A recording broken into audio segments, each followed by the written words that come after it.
Hello, welcome back to SGK Talks. I merely speak by way of discourse, not by advice. I would not speak so boldly if it were my due to be believed. The idea we're going to discuss today is loss aversion. The way this can be summarized, or the definition of it, it refers to people's tendency to prefer avoiding losses to acquiring equivalent gains. So let's say I lose $5. I'm upset about it. I come across and I find $5. Is my happiness or my utils or utility the same? Is it equal?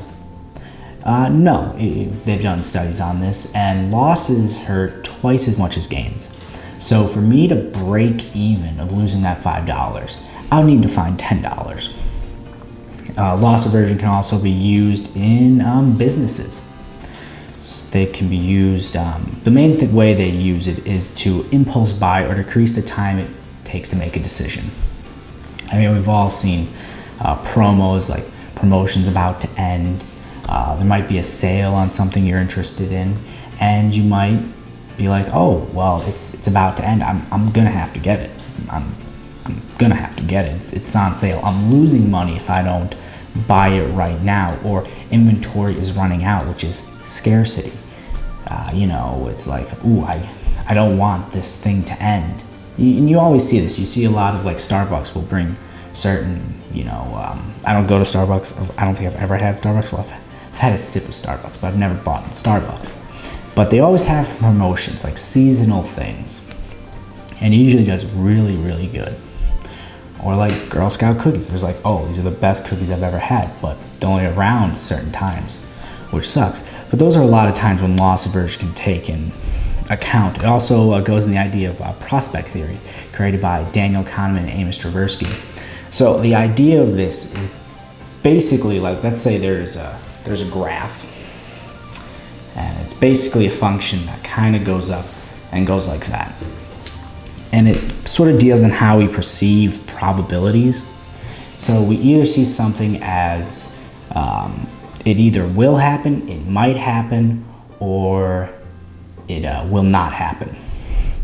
So you take a function of like all the probabilities of this thing happening, winning the lottery. I'm not going to win it. The probability is 0, and it is close to 0.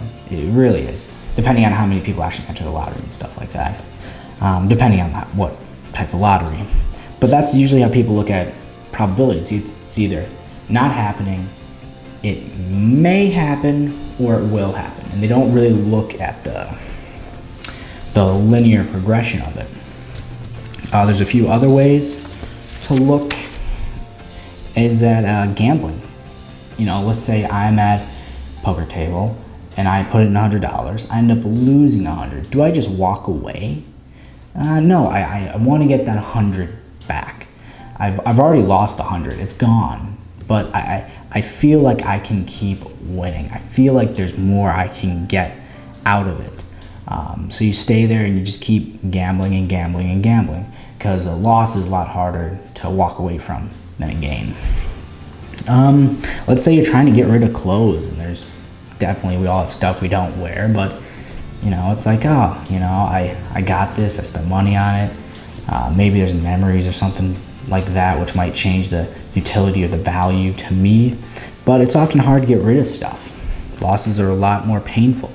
You also see this with stocks. It's like, hey, I invested in this stock. It went below what I bought it for. And you often see people hold on to those stocks to try to get the value back up, or investments or something like that. And you also saw this with the housing market problem. So, markets in 2008, markets should have adjusted. They didn't. You can go to that like, hey, I bought my house for so-and-so, and, my neighbor bought that house. It's not nearly as good as mine, so I'm gonna hold on to it and wait till the market goes back up, because I have a higher placed value on my house. So that's the main idea of loss aversion.